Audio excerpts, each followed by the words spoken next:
Hello and welcome back to the channel.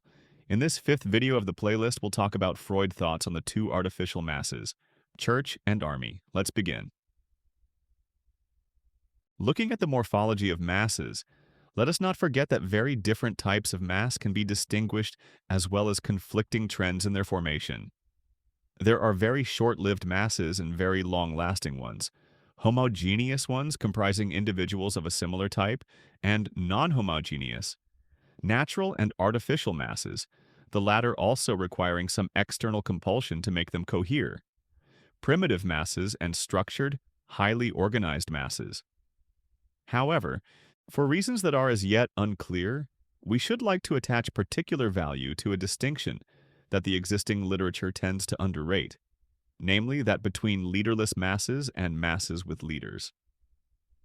And in stark contrast to the usual practice, our study is not going to take a relatively simple process of mass formation as its starting point, but will begin with highly organized, enduring, artificial masses. The most interesting examples of such formations are the church, as the congregation of believers, and the armed forces. Church and army are artificial masses. That is to say, a certain external compulsion is applied to prevent them from falling apart and to hold back changes in their structure. A person is not usually asked, nor is he at liberty to say whether he wishes to join such a mass. Any attempt to leave is usually frowned upon or severely punished, or it is coupled with quite specific conditions. Why these socializations require special safeguards in this way is far removed from our present concern. What interests us is simply the fact that in these highly organized masses that enjoy such protection against disintegration, certain circumstances are very clearly in evidence that are much more hidden elsewhere. Widely, though, the two may differ in other respects. Both the Church, and it will be to our advantage to take the Catholic Church as our model, and the army are governed by the same pretense, illusion, that a supreme head exists in the Catholic Church, Christ, in the army, the commander, who loves every individual in the mass with an identical love. Everything depends on that illusion.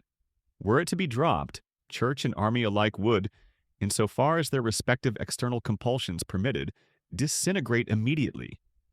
In the case of Christ, that identical love is made explicit. As you did it to one of the least of these my brethren, you did it to me. For individuals within the mass of believers, Christ stands in the relationship of a benevolent elder brother. He is a father substitute to them. All demands made upon individuals are derived from this love of Christ. A streak of democracy runs through the Church, precisely because before Christ, all are equal. All have the same share in his love. Not without good reason is the similarity of the Christian community to a family evoked, and if believers address one another as brothers in Christ, they mean brothers through the love that Christ has for them. There can be no doubt about it. What binds each individual to Christ is also the cause of what binds those individuals to one another. It is the same with the army. The commander is the father who loves all his soldiers equally, and that is what makes them comrades together. The army differs structurally from the church in that it comprises a stepped pyramid of such masses. Each captain is the commander and father of his unit, so to speak, each sergeant of his platoon. Granted, a similar hierarchy has evolved in the church, but there it does not play the same economic role, since greater knowledge of and concern for individuals may be ascribed to Christ than to the human commander. Against this view of the libidinal structure of an army, it will rightly be objected that the ideas of country, national glory, and other things that are of such significance for the cohesion of the army have found no place here. The answer to that is, this is a different, rather more complicated case of mass bonding, and as the examples of great military leaders, Caesar, Wallenstein, Napoleon, show, such ideas are not essential for an army to continue to exist. The possibility of the leader being replaced by a guiding idea and the relations between the two are things we shall touch on briefly at a later stage. Neglecting this libidinal factor in the army, even if it is not the only one at work, seems to be not merely a theoretical shortcoming but also a practical risk. Prussian militarism, which was as unpsychological as the German scientific world, may have had to learn this lesson in the Great War. The fact is, the battlefield neuroses that subverted the German army have largely been seen as a protest by the individual against the role imposed on him by the army, and according to E. Simmel, the inconsiderate treatment meted out to the common man by his superior officers may be placed at the top of the list of motives behind such indispositions. A better appreciation of this libido requirement might well have prevented the extraordinary promises of the American president's 14 points from finding such ready credence, and a magnificent instrument would not have come apart in the German strategist's hands. Note that in these two artificial masses, each individual has this libidinal tie, on the one hand to the leader, Christ the commander, and on the other to the rest of the individuals in the mass. How these two attachments relate to each other, whether they are of the same kind and the same value, and how they should be described in psychological terms are questions we must reserve for a subsequent investigation. However, we would venture now to level a mild reproach against the authors of the existing literature for having done less than justice to the importance of the leader as regards the psychology of the mass. Whereas our choice of the first object of investigation has placed us in a more favorable position, we cannot help feeling that we are on the right track, one capable of shedding light on the principal phenomenon of mass psychology, namely the individual's lack of freedom within the mass. If each individual experiences so substantial an emotional attachment in two directions, we shall not find it hard to trace back to this situation the observed alteration and restriction of that individual's personality. We receive another hint in this same direction, namely that the essence of a mass consists in the libidinal attachments present within it, in the phenomenon of panic, which can best be studied in military masses. Panic arises when such a mass is subverted. It is in the nature of panic that no order from the superior officer commands obedience anymore, and that each man looks after himself without regard for the others. The mutual ties have ceased to bind, releasing a vast, senseless fear. Here again, of course, the obvious objection is that it is, in fact, the other way around. The fear had grown so great that it was able to overcome all regard for others and all attachments. McDougall even uses the case of panic, albeit non-military, as a prime example of what he calls effective enhancement through primary induction. However, this kind of rational explanation misses the point completely. What needs explaining is why the fear has become so vast.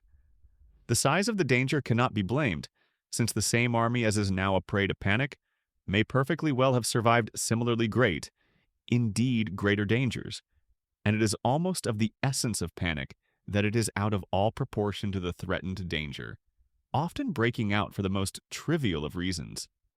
When the individual, seized with panic fear, proceeds to look after himself, he evinces his understanding that the effective attachments that had hitherto kept the perceived danger in check have ceased to exist. Now, though, facing the danger alone, he may well see it as greater. In other words, it is as if panic fear presupposes a loosening of the libidinal structure of the mass and justifiably reacts to it, rather than the other way around, that the mass's libido attachments are destroyed by the fear of danger. These remarks in no way contradict the assertion that, within the mass, fear grows to monstrous proportions through induction or contagion. McDougall's view is wholly appropriate in cases where the danger is truly great and where no strong emotional ties exist within the mass conditions that are met when, for instance, fire breaks out in a theater or pub. The instructive case, which also serves our purposes, is the one mentioned above. A body of armed men panics when the danger has not risen above the usual level, which has been well tolerated many times. Use of the word panic cannot be expected to be sharply and unambiguously defined. Sometimes it denotes any kind of mass fear. At other times it refers to an individual's fear when this becomes wholly disproportionate. Often the term seems to be reserved for the case where the outbreak of fear is not justified by the occasion. Taking the word panic to mean mass fear enables us to put forward a far-reaching analogy. Fear in the individual is evoked either by the size of the danger or by the cessation of emotional ties, libido charges, the latter case being that of neurotic fear. In the same way, panic arises as a result of an increase in the danger affecting everyone, or as a result of the emotional ties that hold the mass together coming to an end. And this latter case is analogous to neurotic fear. When McDougall describes panic as one of the clearest products of the group mind, he gets himself into the paradoxical position of saying that this, we call it the mass mind, eliminates itself in one of its most spectacular expressions. There can be no doubt that panic means the subversion of the mass, leading as it does to the cessation of any consideration that the individuals constituting the mass normally show for one another. The typical occasion for panic breaking out is not unlike that portrayed in Nestroy's Judith und Holofernes, a parody of the drama Judith by Friedrich Hebel. In it, a soldier shouts, "The commander has lost his head!" Whereupon all the Assyrians take flight. Loss of the leader in any sense, or his becoming insane, finds expression in panic, even when the danger remains the same. When the bond with the leader goes, so, as a rule, do the reciprocal bonds between the individuals making up a mass. The mass dissipates like the contents of a Bologna flask when the top is snapped off. The disintegration of a religious mass is less easy to observe. Recently, a novel of Catholic origin recommended by the Bishop of London came into my hands. It is an English novel entitled When It Was Dark, and it depicts such a possibility in a clever and, to my mind, telling fashion. The book narrates, as if from the standpoint of the present day, how a conspiracy of enemies of the person of Christ and the Christian faith successfully arranges to have a tomb discovered in Jerusalem, containing an inscription in which Joseph of Arimathea confesses that, for reasons of respect for the dead, he secretly had Christ's body removed from its original tomb on the third day and reinterred in this place. With that, the resurrection of Christ and his divine nature are dismissed, and the consequence of this archaeological discovery is to deliver a shattering blow to European civilization, leading to an extraordinary increase in crime and acts of violence of all kinds, which diminishes only once the forger's plot has been successfully exposed. What comes out in the subversion of the religious mass posited in the novel is not fear, for which there is no occasion, but reckless, hostile impulses against other persons that had previously, due to the equal love of Christ, been unable to find expression. Even during Christ's reign, however, those individuals lie outside this bond of attachment who do not belong to the community of believers, who do not love Christ and whom Christ does not love. For that reason, a religion, even one calling itself the religion of love, must be hard and unloving towards those who do not belong to it.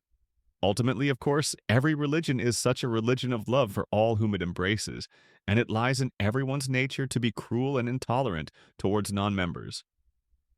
One should never, no matter how hard one finds it personally, censure believers too severely for this. Unbelievers and the indifferent have it psychologically that much easier in this respect. If nowadays this sort of intolerance no longer finds such violent and cruel expression as in earlier centuries, that hardly justifies the conclusion that mankind's ways have become milder. The reason is far more likely to be found in the undeniable weakening of religious feeling, and of the libidinal ties that depend thereon. If another mass attachment takes the place of the religious one, as socialism seems currently to be doing, the same intolerance towards outsiders will ensue as in the era of the wars of religion, and if differences of scientific opinion ever manage to attain a similar level of importance for masses, the result would be the same for this motivation as well. If you enjoyed this video, you might want to check the books available in our link in the description. There you'll find many fundamental marketing books in different languages. And don't forget to subscribe to the channel for more psychology-related content. See you in the next one.